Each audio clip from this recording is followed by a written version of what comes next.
Hello everyone. In this section, we're going to talk about Cisco IP phone firmware and their upgrades.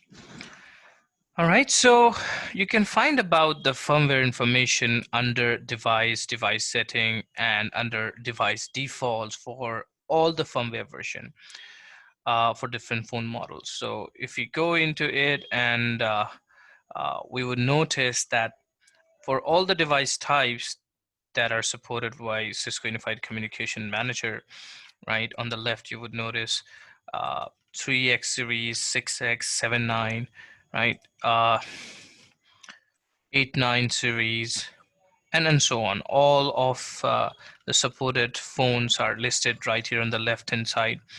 Um, and you have got your load information right in front of them as well. So which protocol, what load information is there, uh, and so on. Okay. Now, for instance, if you want to go about 7821 phone, right?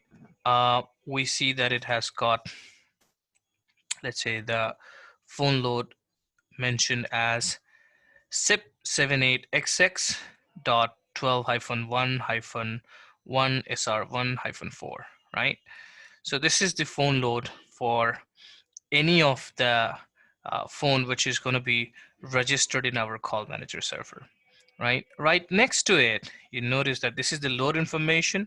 Now right next to it is has got inactive load information as well.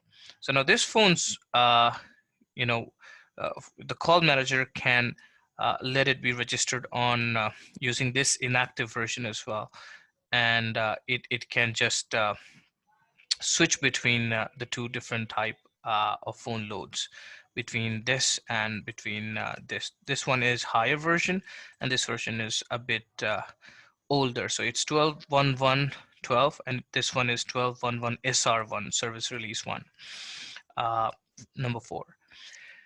Now there are other phones as well. So this one 7821 is the dual bank information. Now this one, this guy, the phones mentioned here, for instance, let's take 7937 conference phone. It's mentioned this is the phone load information to it. Now, if you want to take a look at uh, any of the phone individually, what phone firmware is mentioned against them, you can go to device and then you go to the phone, right?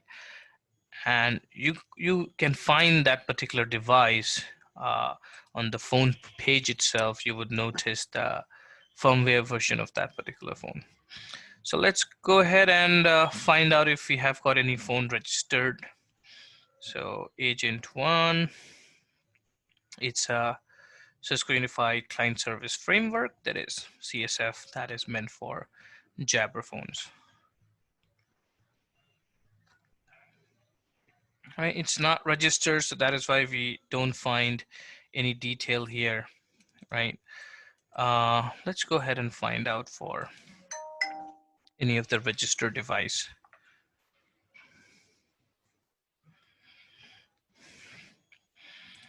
Okay.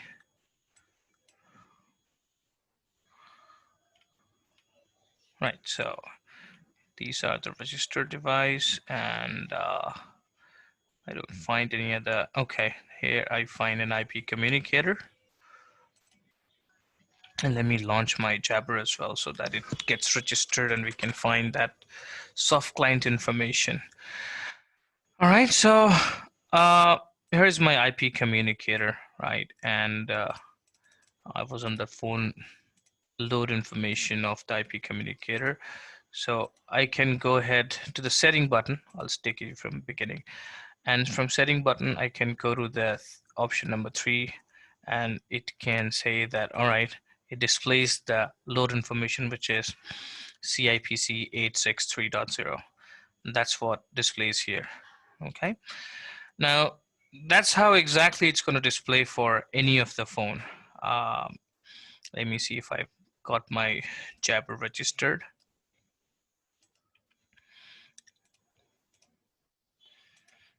All right. I mean, I got to.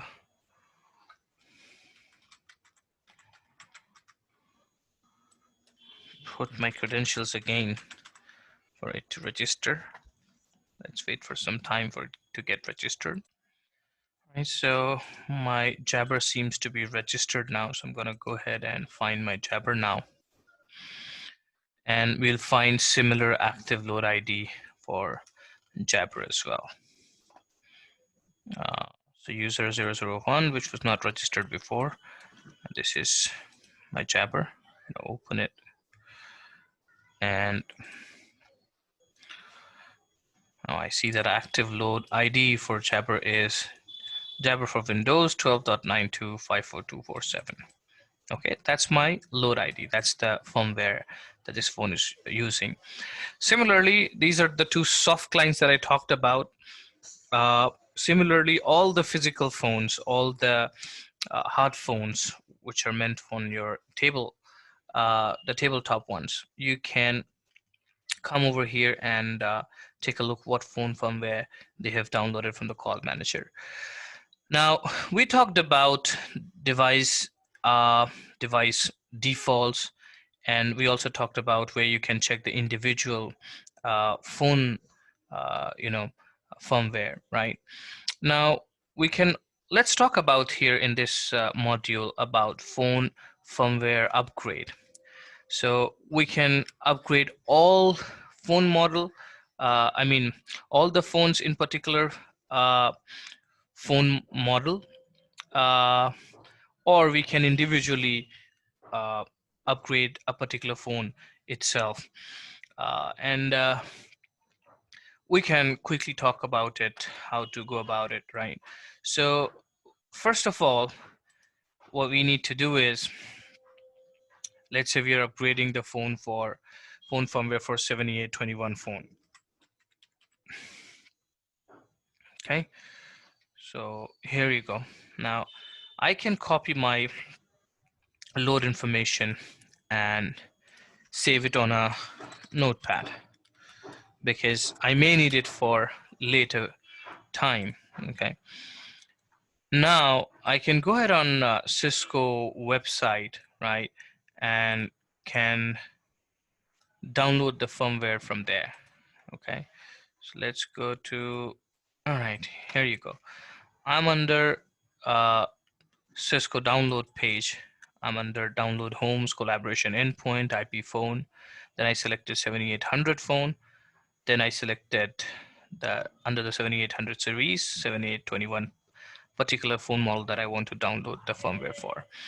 Now what I see is the latest and greatest version for this one is 12.8, right? While my call manager, right, is running 78XX 1211 SR14, okay, 1211. Now, what is available on Cisco website is Cisco 12.8.1. Okay, that's the firmware available, service release number 1.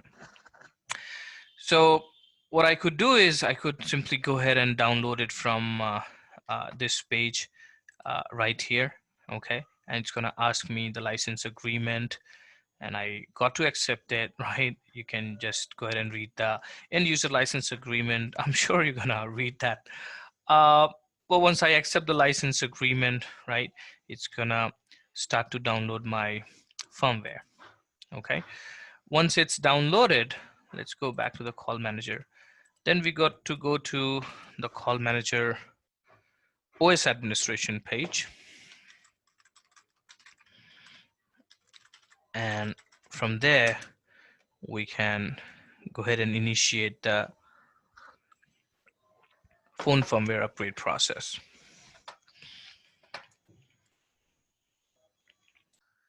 All right, so we are logged into Cisco Unified Operating System Administration page, and we're going to go to software upgrade. Okay, now software upgrade has got a lot of cool options.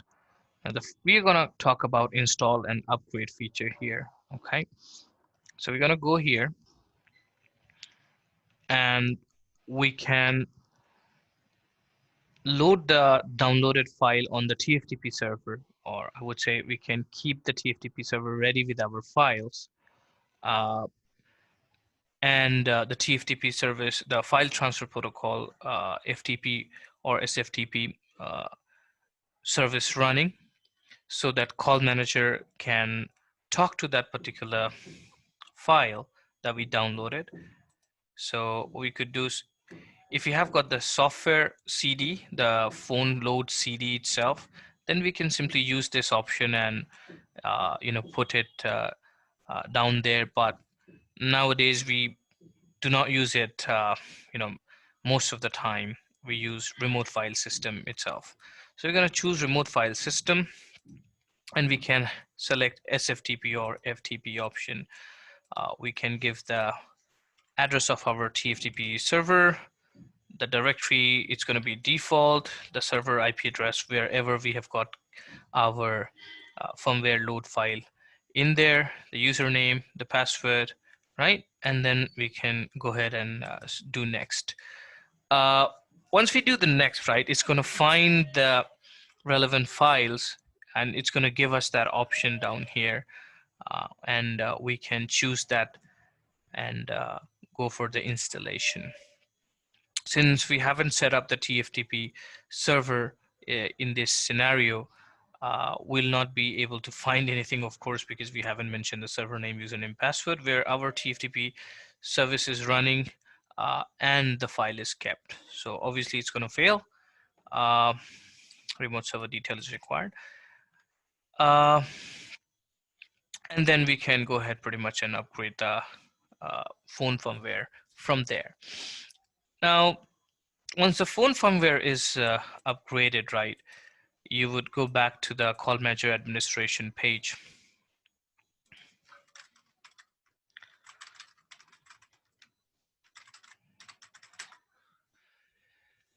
And here you're gonna go back to device setting and device default.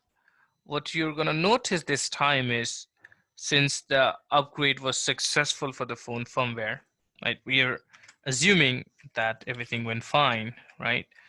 And we come down to this device default page, and we would notice that this information has changed to a different version, okay, like 12.8.1, right?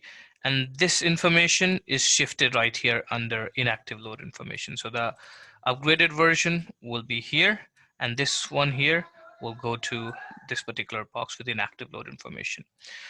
Now, even at this point, the phones are not gonna reload with the upgrade version unless we force the phones to reload it with the upgraded version of firmware. If you want to have it in a controlled manner, because you do not want really the disruption, right, in the services. So what you're gonna do is, so what you're going to do is, basically you want it to be on the previous version. You don't want it to be upgraded. So you could do it this way. So you could just click this button, swap loads. So inactive becomes active and active becomes inactive, right? So you're going to switch the swap load. So now 12.8 would be displaying here, something like that. And you'll have your inactive load now switched here, okay? And then you're going to save it. All right. Uh, Now the file is there on the call manager server, but you have still forced the device default to be on the older version of the firmware. Okay.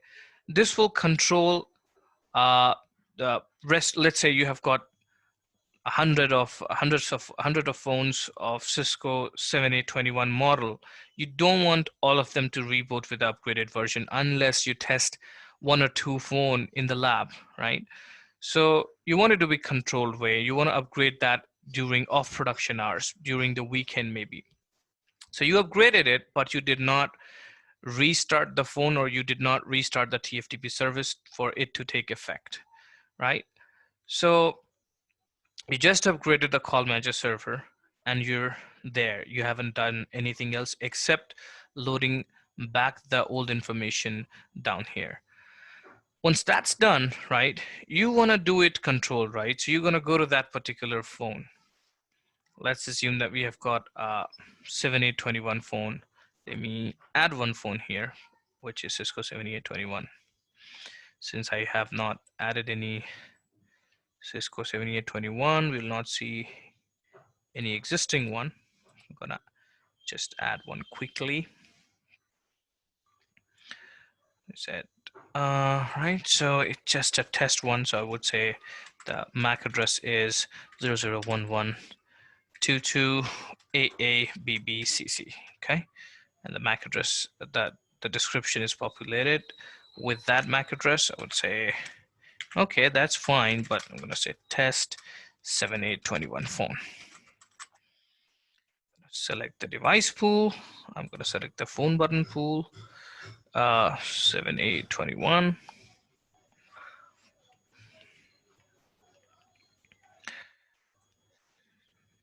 Right, here you go.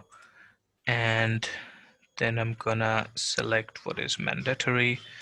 I'm gonna keep the owner as anonymous. Let's assume that it's a pantry phone, and keep the device profile to be standard non-secure. And let's go ahead and do a save here. All right, a zip profile is required. Let me just quickly find the zip profile. Here you go. I'm gonna say standard zip profile. Save now. Okay.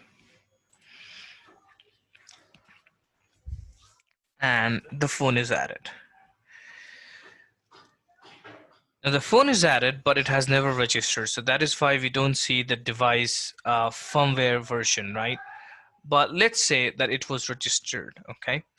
Now, what you're gonna do is you're gonna come down to phone load information page, okay?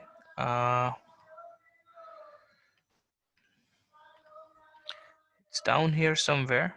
I'm gonna do it this way. Just search for load and I found phone load name here. So it's blank. That means it's gonna reboot. It's gonna load with the default version that we assigned. Since we want to test it, right? We don't want to upgrade rest of the phone but this phone. So I'm gonna bring about that particular model that we just upgraded from the phone load information page. So I'm gonna go ahead and find the upgraded version of phone firmware load. Let's say the phone firmware load is something like that, 12.8 and then 1. Okay, so I'm gonna copy it here and I'm gonna just say, where is my phone load? Over here. I'm gonna put it in here, right? Now, the moment I save it, okay, it would ask me to apply config. And since this phone is asked to upgrade it, okay, I'm sorry, I have two tabs loaded, so I'm just gonna remove one of the tab and work on this one here. So I'm gonna say, okay, this is the phone load and I'm gonna save it. Okay.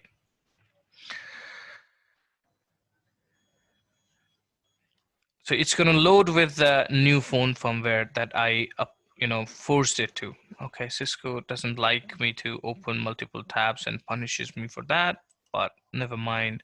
I've got now only one tab loaded. So I'm gonna just do a find again and do a 7821 phone search. I'm doing it on a blank way, but 7821, right here is my phone. And I'm gonna put down my phone load, LOAD load right here, and then say save. Okay. All right, we're gonna apply the config after putting the phone load here.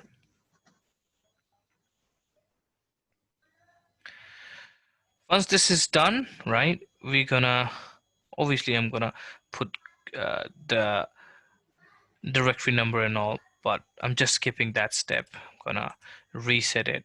I'm assuming that it has got a directory number because we're discussing truly about the phone firmware upgrade, right?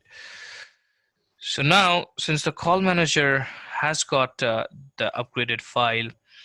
Uh, I mean, to take it effect, right?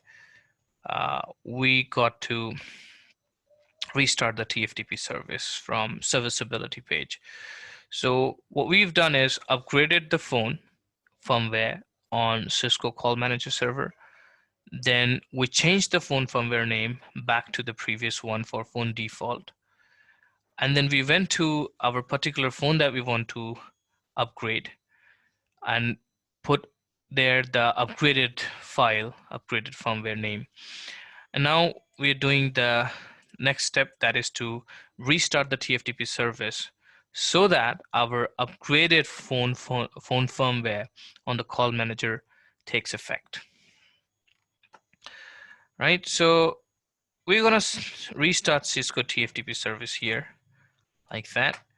And now the phone upgrade process is completed. I mean, the phone firmware upgrade process. But it's not gonna upgrade all the 7821 phones because we have done it in a controlled fashion. We defaulted it to the older version of firmware, and we deliberately applied the upgraded version of firmware name on just one phone so that not all of them basically go ahead and upgrade itself. After that, right, our phone should reboot and come back with the upgraded version. Now, we tested, everything looked fine, right? And we want to do it to all the phones for 7821 model, right? So I'm going to find my 7821 phone, and I would notice that, okay, it has loaded the upgraded version of firmware, right? Now I want to talk about a really cool feature here uh, in on the profile page on the Cisco phones page. Peer firmware sharing. Okay, this is a very cool process. What it does is it basically forms a hierarchy of phone firmware download process over the LAN. Okay, let's assume that we have got uh, basically, right, headquarters where our TFTP data center is kept.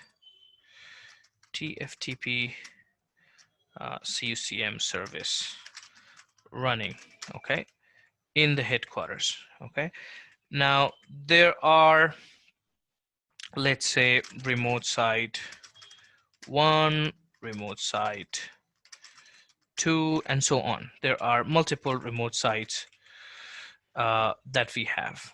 So let's say remote site 3, remote site 4. Now all of them have got certain number of phones at their location.